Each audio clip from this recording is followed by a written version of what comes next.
അപ്പം അങ്ങനെ ഇരിക്കുമ്പോൾ ഞങ്ങളെ വാടകയ്ക്ക് താമസിക്കുന്ന വീട്ടിലുള്ള മുതലാളിച്ചിയുടെ മകള് എന്നോട് ചോദിച്ച്, നസീമത്ത ഞാൻ കുറച്ച് മാക്സി എടുത്ത് തന്നാൽ നിങ്ങൾ വിൽക്കാൻ കൊണ്ടുപോകുമോ ചോദിച്ചു. അതെന്താന്ന് പറഞ്ഞാൽ നമ്മൾ മെഴുകുതിരിയൊക്കെ കൊടുത്ത സ്ഥലങ്ങളിലൊക്കെ ആൾക്കാരെ പരിചയമുണ്ടല്ലോ, അതുകൊണ്ട്.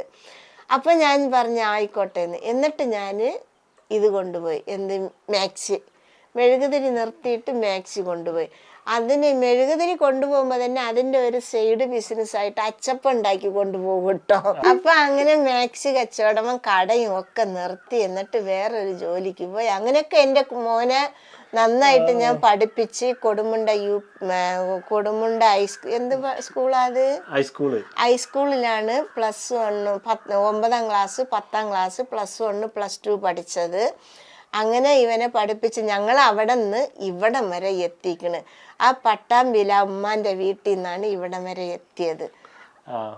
അപ്പോ ഉമ്മ ഈ ഒരു രീതി, അതായത് വട്ടപൂജ എന്ന് പറഞ്ഞാൽ മൈനസ് ഒന്നും ഇവിടെ വരെ എത്തിയില്ല ഉമ്മ.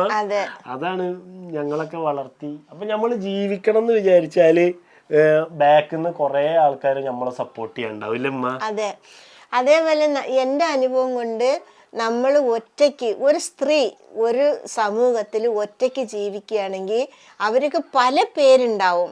അത് ഞാൻ പറഞ്ഞു തരേണ്ട ആവശ്യം ഉണ്ടാവില്ലല്ലോ. അപ്പോൾ അവർ പറയണതൊക്കെ നമ്മൾ തെറ്റ് ചെയ്യുന്നില്ലെങ്കിൽ ഒരു ചെവിയിൽ കേട്ട് മറ്റു ചെവിയിൽ അങ്ങ് വിടുക. അപ്പം പിന്നെ ആര് പറയണത് നമുക്കതൊരു ബാധകമല്ല. അപ്പം സമൂഹത്തിലുള്ളവർക്ക് മനസ്സിലാവും ആ സ്ത്രീ തെറ്റ് ചെയ്യുന്നില്ല, വെറുതെ പറയാണ്, അവര് നല്ല രീതിയിൽ തന്നെയാണ് ജീവിക്കുന്നത്. അതെങ്ങനെ, നമ്മൾ അധ്വാനിച്ച് ജീവിക്കുമ്പോൾ അവർക്ക് അങ്ങനെ തോന്നും. അപ്പൊ നമ്മൾ അവർക്ക് പിന്നിൽ നിന്ന് നമ്മളെ സഹായിക്കാൻ തോന്നും. അങ്ങനെ ഞങ്ങളെ ഒരുപാട് പേര് സഹായിച്ചിട്ടുണ്ട്. കല്യാണത്തിന്, എൻ്റെ മോളെ കല്യാണത്തിന് 10 പൈസ ഉണ്ടായിരുന്നില്ല എൻ്റെ കയ്യില്.